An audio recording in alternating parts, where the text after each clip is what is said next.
So we stopped for the night in Seekonk, Massachusetts, just on the Rhode Island state line, right outside of East Providence. And now we're driving through. We're driving up Highway 6, making our way to Maine, kind of near the coast. So Michael's talking in a really high-pitched voice because Dad can't hear him. My voice is just too low-pitched. Normally, so apparently Dad can't hear it. You heard it here, folks. I think it's really starting to strain my voice.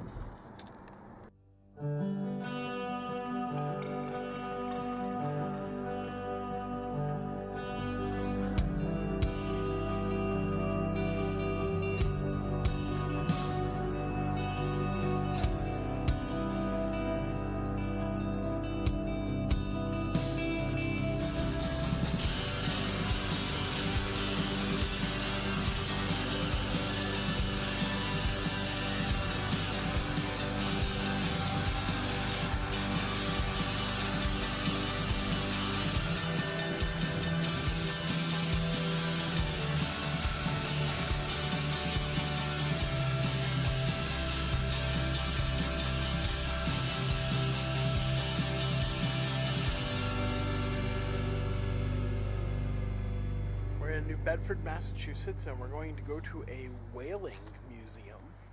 Sounds kind of cool. And I just looked across the street and noticed this.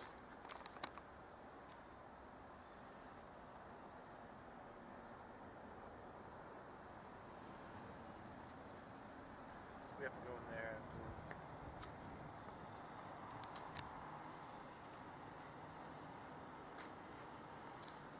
Somebody around here maybe you can tell me what that cane is worth. That's gonna be my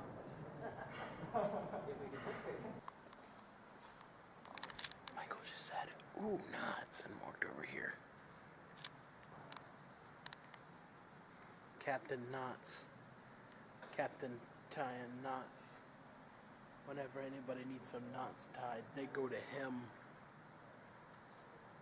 Right there.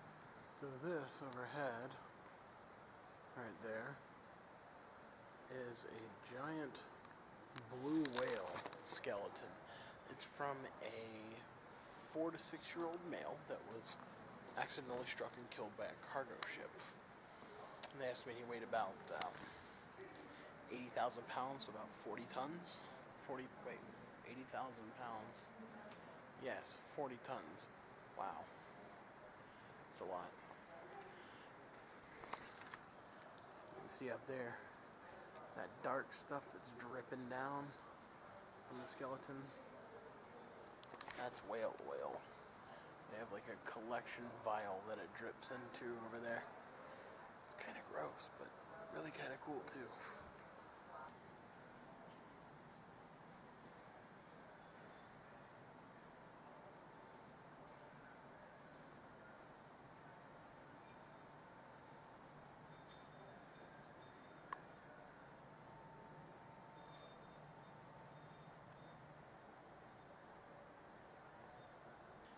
The inside of a whalebone is very like spongy and has like an oily soft core, and about a third of the oil that can be removed from a whale can be taken from the bones.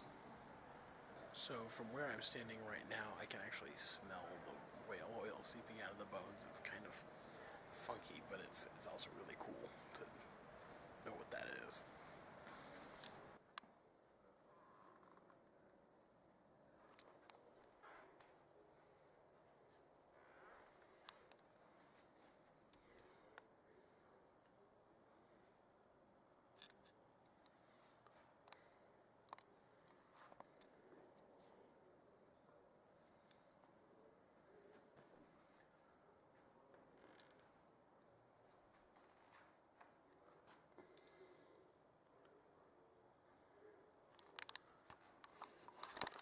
All of this stuff in here is like carved out of whalebone. That's pretty cool.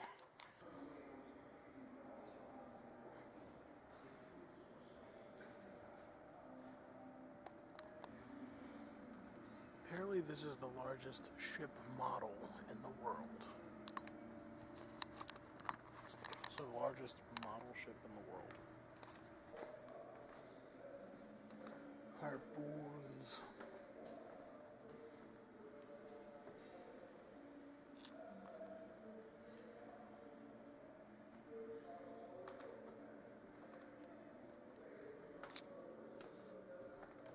Whoa.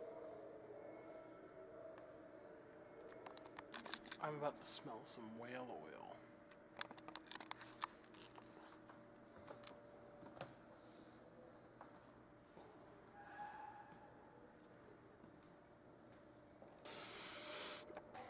Not unpleasant.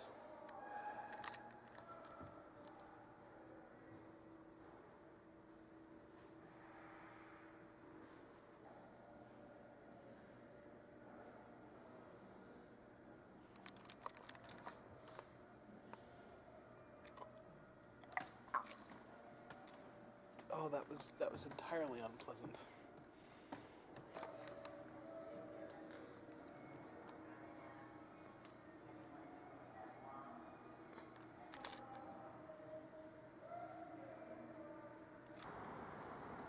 There's a little observation out back of the whaling museum, and it's just got like a really excellent view. You can smell the ocean. I just encountered some kind of whaling witchcraft here in this very room. For this telescope here, you see, well, you see what's beyond it. Yet, this is what you see.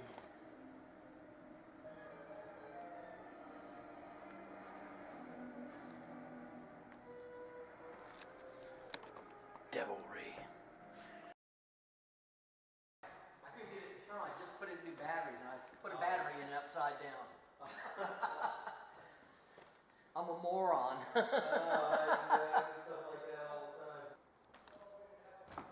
So this is the Seaman's Bethel, which is the chapel mentioned in Herman Melville's Moby Dick. Bulletproof vest for the guy on the front and the back, right? Put him on a horse, put his uniform over it.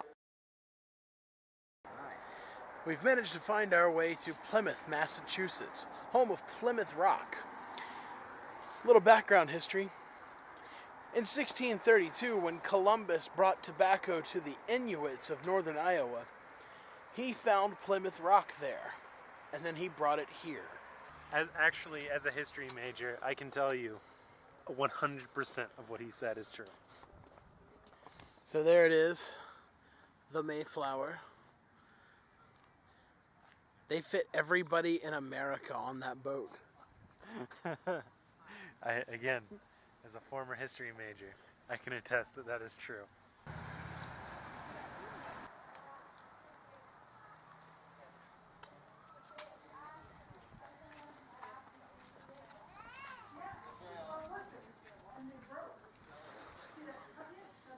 What is it that people throwing money all the time? Every fountain they find, every landmark, they'll throw money at us. This is the very table that Thomas Jefferson and George Washington wrote and signed the Declaration of Independence, and then sacrificed a bull on top of it to seal it and make it official.